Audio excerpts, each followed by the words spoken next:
So when I allocate to stock picks versus index funds and robos, then they can track 18 years later how does that look. And it's more tangible to see. We can always teach them, but when you actually have skin in the game, it's a different thing.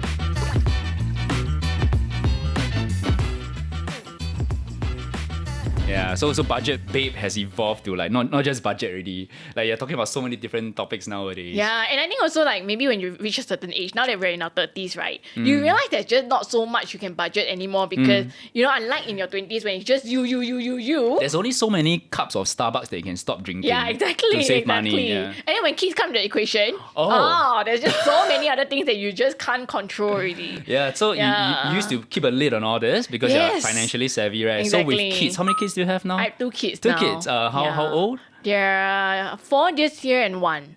Son, daughter. Both boys. I Both want a boys. daughter. So You want I a don't daughter? have. No, but I'm done. 2 boys, I'm good. Close shop. Close shop already. Close shop. 4 and 1. Oh, the Yeah. one is like, okay, the 4 years old have been through the terrible twos, but the 1 year old is like, so still very young.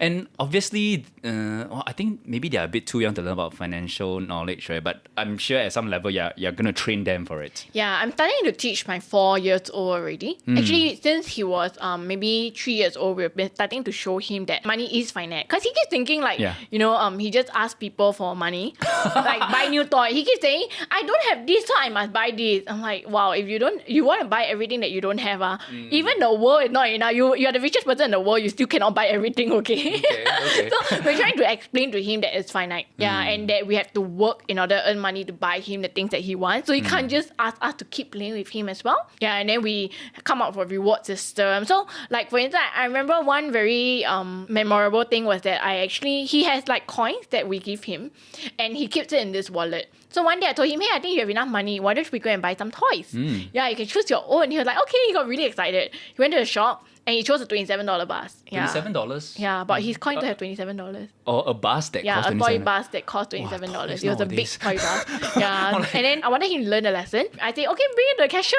See what she says. Obviously, the cashier told him that it wasn't enough. The cashier this mom trying to use me. I'm very busy already trying to use me to teach your kids about money. She was just like, boy, 不够leh. Then I explained to him, you see, it's not enough. You need to choose something that's within the budget. Let's see how much you have. You have $250. Why don't you look for something that's within the budget? Okay. So in the end, he picked a $180 bus. And he was happy that he had money left over still. Then you're like, next time I can buy more bus. Like, okay, that's good. You can go back and keep more and save more coins and then come back and buy the next toy. Okay. Yeah, so like teaching him to realize that there are budgets. And then I'll use books to also illustrate him the concept. So I recently bought this book from Amazon. It's one about a spendthrift brother and one about a saver brother. Yeah, and then and the saver then invests as well to become millionaire. So I keep asking him, which one do you want to be? And he says he wants to be the saver who becomes the rich one. Then I say, why? So I can buy many, many things. Okay. What were some other values that you want to instill in your kids, your 2 boys? Greed. Greed. Yeah. What about greed? Greed. I feel like hard work is kind of overrated. It's important, but greed is really the one that leads almost every single successful person to success. Because like you can work hard, but if you don't persevere through the tough times, then you'll never have that breakthrough. And I feel for me, if I look back at my journey, right, I was a straight A student, but I'm not smart. I don't think I'm smart. You worked hard. Okay. Yeah, I worked hard and I work smart. Confirm, okay, I do IQ tests. I don't score very high one, so I know I'm not smart. But because I know I have a goal and I persevere through it. So that's how I got my straight A's. And then like same thing when I set my sights on something, no matter how difficult. I took my real estate exam when I was pregnant. Yeah, it was difficult because imagine being pregnant and handling a kid and still having to study and work at the same time. But I persevered and I really think it was just greed that got me through. Same thing when it came to losing weight. I lost 19 kg till date. I really think it was all about greed. Yeah, greed, perseverance, working hard, but not repeating things that don't work also. Yeah, and I really wish to instill this in my kids so that whatever comes in life, because we cannot control when bad things happen, but if they have these values, I believe they'll be able to overcome anything that life throws at them. So now that we know a bit about your family situation, I would like to ask about family financial planning and all that, because we've had couples on the show share their thoughts, and some people will put their bank accounts together, put their money together. Some people keep it separate. Some have a hybrid way of doing it. So how do you do it in your own household? We have our own accounts. We don't like go and kiam what each other is spending on. So I would say sometimes lah, but we won't like, nag or scold. And then we also have joint account, but we don't use that for joint expenses. Although I recommend couples do that. Yeah, and the Okay. only reason why we don't is because like the truth is to get the most out of a lot of things. It's not about gyroing your expenses. Yeah, gyroing doesn't get you a lot of like cashback or rewards. Yeah, you use Yeah. the credit cards. Correct. But if you do that way, then you need someone to manage and track it and expense it. So we chose that way to get more out of what we have to pay. And then I just had to do the extra legwork of like expensing it back from my husband. Okay, I mean it's admin lah. It's admin Yeah, thing it's that you the do lah admin, to correct. manage your account and all that. Yeah. You manage correct. the family investments? Yes. Like, do you have I your do. personal investments and then the family investments? Like I two do. So different. my husband will just give me a sum and then I will just check in with him before I deploy. Yeah, Okay. but I still have a lot now and he's like, why you never spend my money? I'm like, well, there's no compelling investment right now. I need to wait, right? You can't, it's not about just It's like your buying client. all. Yeah, kind of. Like client. That's why I say I'll never start a hedge fund. It's hard enough to manage my own family's one. And then for my kids, I have stock picks as well as index funds and robos. Yeah. Okay, so you have your kids' investments account, then you put them into index funds. Yeah, because I think for kids, I have a lot more leeway because I want also for them to see the impact of different decisions over time. Yeah, so when I allocate to stock picks versus index funds and robos, then they can track 18 years later how does that look. And it's more tangible to see. We can always teach them, but when you actually have skin in the game, it's a different thing. Yeah, so I want to use that to show them the different paths and let them choose how they want to invest on their own or manage their money in the future. Okay, so when they inherit the so-called investment account, and they're gonna see that, okay, this is the index funds, how it has it been doing, and then these are active stock picks and how has it been doing and all that. Correct. But prior to that, because the skin in the game so far is you, right? I mean, Yeah. prior to that, they got to be built up with that knowledge. Correct. Not So it's a easy. journey. So they don't know they have an investment fund for now. Of course they don't. And that will change over time. And also like we're of the mindset that, a lot of parents, they want to pay for their kids' university. Right. But like my husband and I feel that in the future, a uni degree won't be as valuable as it is now anymore. So if they don't want to go to university, they want to go and start a business, then why not? So we rather have like a sum of money that's being invested. And then when we give it to them when they turn of age, it's up to them how they want to spend it. Yeah. How about putting money into their CPF, the kids' CPF? Oh yeah, we would. Just that for now we're trying to max out taxes. Oh, so you we top up your own first. Yeah, we top up our own first. Okay. Later on, then we do the kids. Yeah. So how does an investment family fund look like in your own personal household? Is it more like risk averse? Because it's you got to plan for the future. No, I think it's fair. I would say moderate risk. Moderate risk. Yeah, so we do have a longer time span, right? Because it's all the way until retirement. So if I gauge we're in our 30s, we have about like 20, 30 years of investments at least. So I can afford to take a bit more risk than someone who only had like a 5-10 year time frame left. So for the kids, it's even longer. So we get to play around even more. But because the kids, we want to teach them that thing that I mentioned also. That's why we have different paths allocated for them. So how do you allocate between active stock picking and index funds? Based on Generally, opportunity. based on opportunity. Okay. Yeah, like if market crash, then easy, more on indexes. Yeah, unless the active stock picks crash a lot as well. Yeah, but if the outlook for the active stock picks don't look as good and I feel it could continue to be depressed, then I won't act so fast. I might just deploy more on index funds first. Okay. So personally, what are you doing right now? Given the market crash, things are picking up again.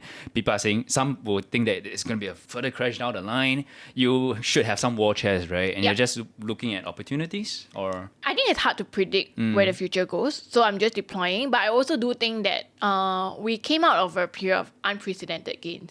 If you look at the S&P, right, at all the decades in the last 40 or 50 years, the one that we just came out of was for 400+%. So it was 400 plus, then you go back another 10 years, it was 200 plus, then it was like negative 14 or something, then 200 plus again and 200 plus. But the one we just came out 400 plus. that's because of the 2020 jump, right? It's also because of the flush money that's going into Liquidity the system. that's going in, So when you Quantitative go easing, up, correct, the QE, when you go up so fast, you will have to come down also before it continues. So I feel like the down hasn't really been down yet.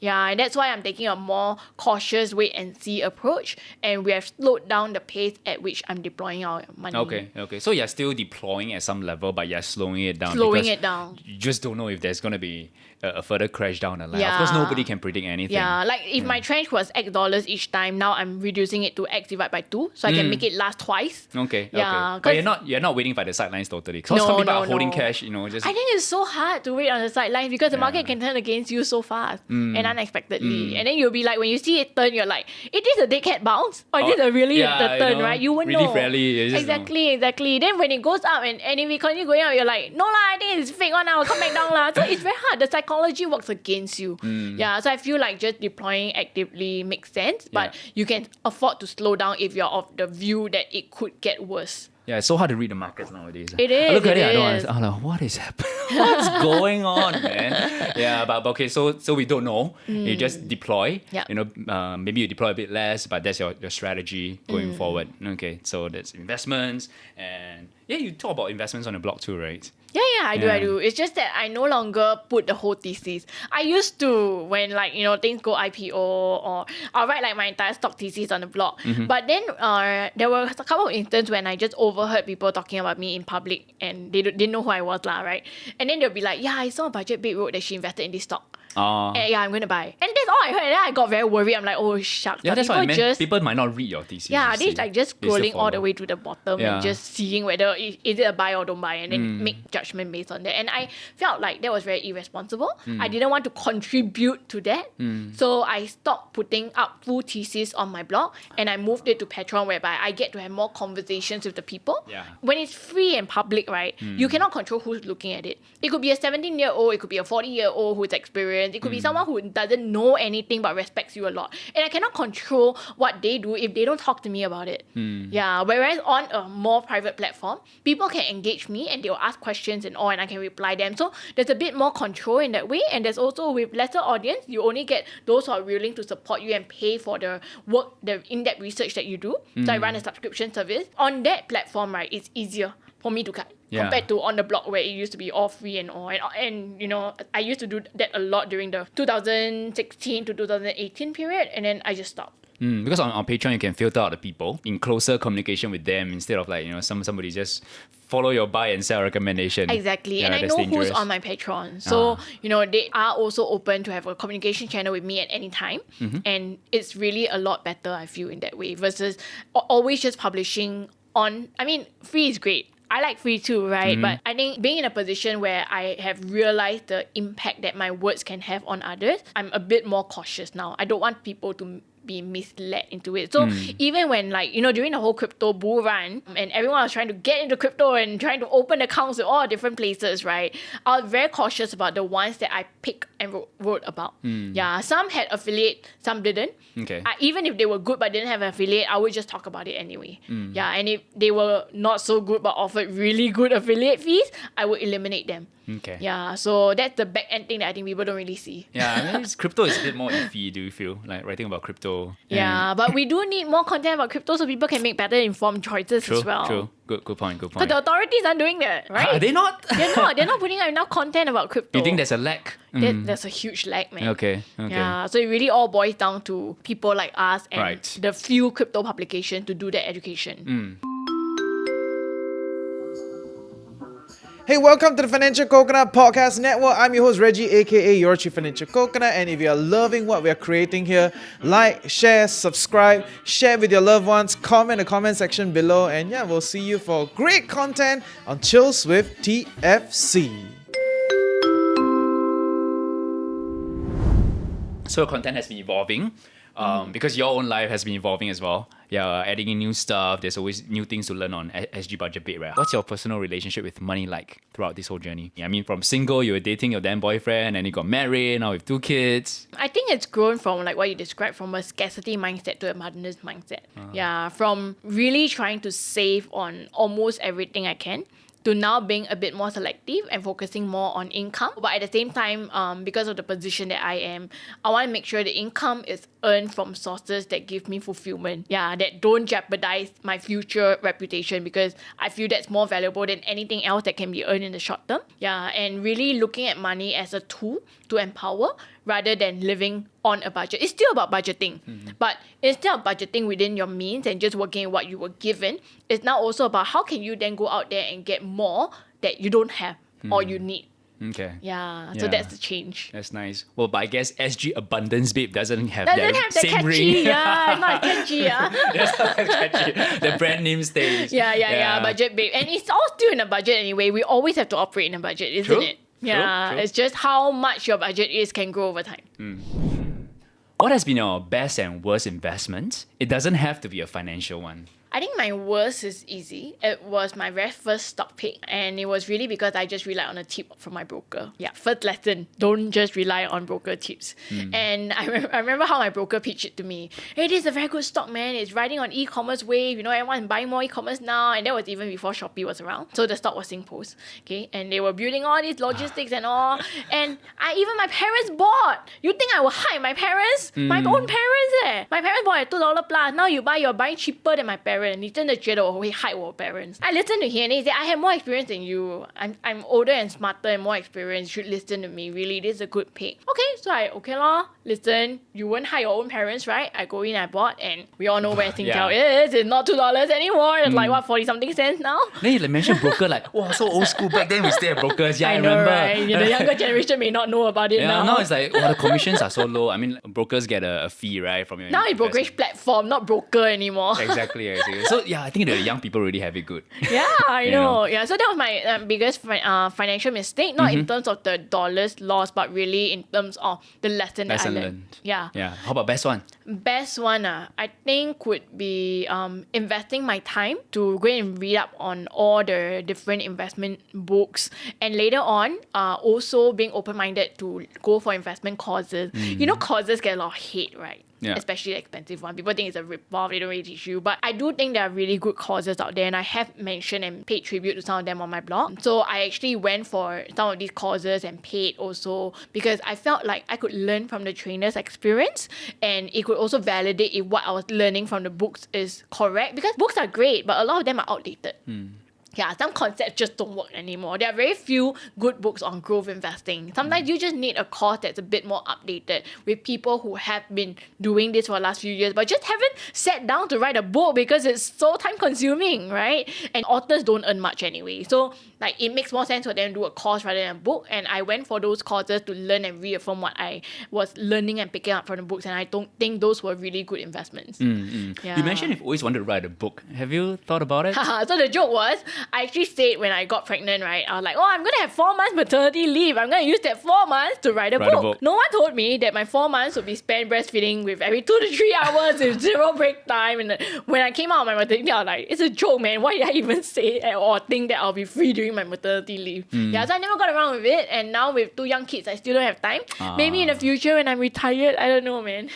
Okay, sometime down the road, you could possibly spend some time, writing about all your insights and experiences in finance. Yeah. But I think for now it's not, because it's really about the time trade-off, right? And it's easier to write articles now or do social media content, short form content, than to really sit down and write a book. Usually the process of writing a book, if you really want to do it good, and when I do things, I want to do like 120%. I don't want to do like a half-hearted job. So if I were to really sit down, I think it will at least take me like a year, or even more. But that's not the kind of luxury of time I have right now. Okay. Yeah, so maybe in the future, who knows? What's something under $100 that you spend on that has been a game changer for you? Harry Potter. Yeah. All 7 books, less than $100. No. Maybe Harry I Potter. count the first one, Ken. The first one was like 7 books, $20-something. $100 a bit hard. Yeah. Okay. Yeah. Wow. Okay. Books. Again. Yeah. Because I feel Harry Potter really shaped me a lot because of the stories. It taught me imagination. It taught a lot of values, friendship, greed, hard work. Hermione was the smartest, but she wasn't necessarily the richest. So about being smart, being willing to break the rules where it matters, learning how to respect authority when it is good authority. All of that, and also just the rich imagination in the story, that really left an impact on me. And of course, I was very inspired by J.K. Rowling herself, because we all know about how she got rejected so many times. And then finally, was it Bloomsbury or the publisher name? I forgot lah. Right. They gave her a chance, and wow, it became like a worldwide phenomenon, man. She flipped her status as well. Exactly. And I thought that was very inspiring. I kept thinking about those dreams, and it showed that, like, even when life sucks or when you're not getting recognition, it doesn't mean that it's not good. You just need a lucky break. You just need to continue working hard and doing what you think is right, what you think adds value, and everything else will just fall into place. Yeah, and that's with Harry Potter, right? He didn't always know what he was doing, but he just lived to his values, and he didn't compromise on some things, even when he was put in some precarious situations that required him to choose. And it came out good in the end. Yeah, okay. And I felt that was very impactful, especially as a kid. I think when you read those and you grow up with that mindset. Plus, Harry Potter made me love the English language. Yeah, and I think that led me to where I am now, writing, I love writing. So that was pretty much the most impactful, less than $100. And it makes me feel even better that I earned it by myself, because I saved that money to buy my own Harry Potter books. Oh, yeah, there's the achievement of that as well. Yeah, it wasn't my mom who bought it for me, it was me saving up by myself. Yeah, through your own efforts. Exactly. That's good. Right, so you've mentioned you've attended seminars, you read books. Is there a place that you learn from that you could recommend to our listeners? A book, a podcast? Okay, you don't listen to podcasts. Oops. A seminar, something, a recommendation for us. I feel books are super underrated. Do you have a specific book? Courses as well. I have a list of books. So if you Google SGBudgetBabe investment books, there's a list where I've curated from beginner to middle level to advanced. And I think going through that whole list will really make you a better investor. And then after that is figuring out how to adjust it to today's time, because some investment concepts are timeless, but a lot of things that have changed also. Like in the past, right? If you look at a lot of investment books, they go for investments and businesses with a lot of assets. But today, we don't want. We want asset-light industries, because they're the ones who can scale and grow the fastest. Yeah, so that's that change. But if you just read books but don't know how to adapt that, then that's a problem. So I think everyone should really start by reading books. And then YouTube, I feel, is great because there are a lot of gems, but there's also a lot of noise. So if you're someone who feels very overwhelmed, I think we just need to play at where we learn best in. Like I was telling you guys, I don't learn very well on just audio. Yeah, so while people say podcasts and clubhouse discussions and all have been very enlightening for them, it's not something that will help me grow. So for me, it's really about words and videos, and that's where I go for resources. What was something you've read or are reading recently? I read a lot of books recently, but I think the most impactful one that I recommend is The Psychology of Money by Morgan Housel. Have you read that? Yeah, I haven't fully read it. Yeah. You should. It's a really great book. It talks about money as a means, as investments, as expenses. It covers the mindset. It's really the psychology of money, and it's very enlightening. Like, there were so many parts of the book where I was like, screenshot, yeah. And then you realize you screenshot the whole book. Yeah. And I was like, good? There's just so much gem in there. Yeah, and I think that's a classic that I will reread and reread for years to come. And he blogs as well, so you can... Blogs mine shameless shilling. Okay. Yeah, let's talk about SGBudgetBabe. Yeah, so there's your blog is still there. You're venturing out into YouTube. What else are you doing? TikTok, we haven't TikTok. No, I tried, but it's so hard. I put a lot of in-depth content on my blog. Yeah, and I think people now are like looking more at my social media on Instagram. I do put stuff on Instagram as well, but those are like news, right? Or very quick stuff, or like short form content. But a lot of the gems are still in my blog. Okay, there are a lot more sponsored posts on my blog now, but I'm very selective about how I take those on, and I direct the direction. Yeah, the clients don't always get to pick. In fact, most of the discussions, which nobody hears, it's actually me telling the client, I want it to be in this angle. I propose this direction. If they fight back, then I will argue back unless their angle makes sense. Yeah, and I really get to go into a lot of detailed content that wouldn't otherwise go out. I get to speak and vet and double confirm a lot of things that people normally wouldn't get access to. Yeah, so a lot of the gems are in there. People are not reading it as much as they used to anymore because I think a lot of the attention is going to short form content like TikTok and YouTube and Instagram. You see the views going towards your other channels, right? Instagram and all that. Yeah, but my blog really is where like the in-depth thinking and details, and that is really where I put a lot of effort in. I spend at least a good 6 to 20 hours each week on my blog. Yeah. So many bloggers have stopped blogging, I mean, they went on to TikTok, IG, YouTube already, but you're still working on it. Yeah, because like also, I feel like when I sit down and I work on a blog article, right, that's where I get to, open like 200 tabs and look at a lot of research and then pull and consolidate and all. And that whole curation and crafting of a direction, a story, an angle, there's a lot more effort and there's more direction. There's more focus. It's hard to get that on TikTok or Instagram. Yeah, the medium doesn't allow for depth. Correct. Yeah. So I'm really proud of the work that I have on the blog. Yeah, and I think people should really read it. You'll learn so much. I have almost 500 articles on the blog. No, I think people don't realize. Yeah, but if someone just reads through all my old content, right, and you just eliminate those that are time sensitive like promotions and stuff like that, which are very rare anyway, there's a lot of insights and gems that can be learned from there. Yeah, and I think there are also a lot of local blogs that we can learn from, also a lot of US blogs. There are great writers on Substack, Seeking Alpha, Medium, Twitter. It's really about finding the ones that you resonate with, the ones you respect them and you like the way they think and analyze businesses and investments, and then following them. Because there's just so many writers out there. It's just like how it's impossible to read the works of every single author in the world library. It's very hard to read all the blogs out there on investing and finance as well. So it's really about picking those that resonate with you and then sticking with them. Yeah, and feel free to switch if you suddenly think that the author has deviated. Because like we invest differently, right? If all along you will grow, but now you feel that you got burnt in growth and you want to go more towards like index funds, then go and find an index writer. Yeah, I'm sure there's lots of great ones out there. All right. Thank you. Thank you, Dawn. Welcome. Yay.